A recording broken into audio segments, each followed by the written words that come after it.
حسنی.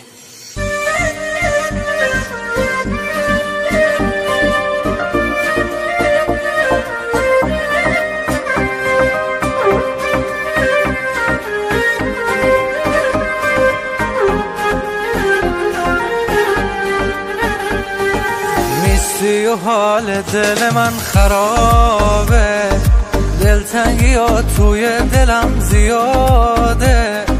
حس میکنم نبود تو پیشم و این غمه که رو قلب من نواره. حس بده تو قلب بیتابم، مثل یه دیوونه تو اتاقم. میشینم و میبینم که این روزای من همرنگه با شبای تارم. شبا همش بیتابی و دلتنگی دارم، تنهایی یارم شده و شبگردی کارم.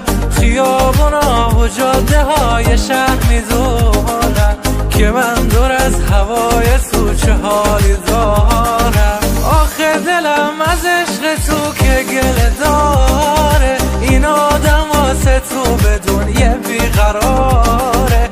کنج اتاق که نمیشه صبر کنه، بابت این آرامشش تو خیابانه.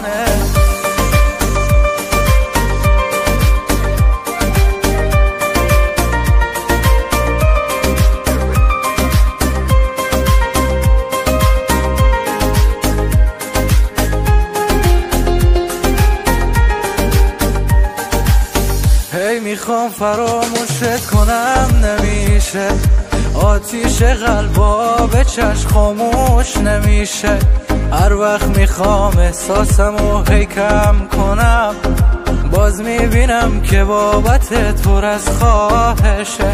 100 دفعه خواستم که دیگه دوره نگردم، با اون همه بیوفایی ازت دل کنم. تلاش کردم دیدم که باز نمیشه، نتونستم سرگردون حال خودم باشم. شبا همش بیتابی و دلتنگی دارم، تنهایی یارم شده و شبگردی کارم.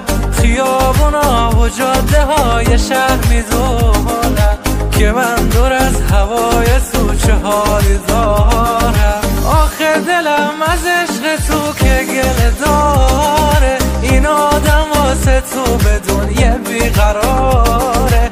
کنج اتاق که نمیشه صبر کنه، بابت این آرامشش تو خیابان.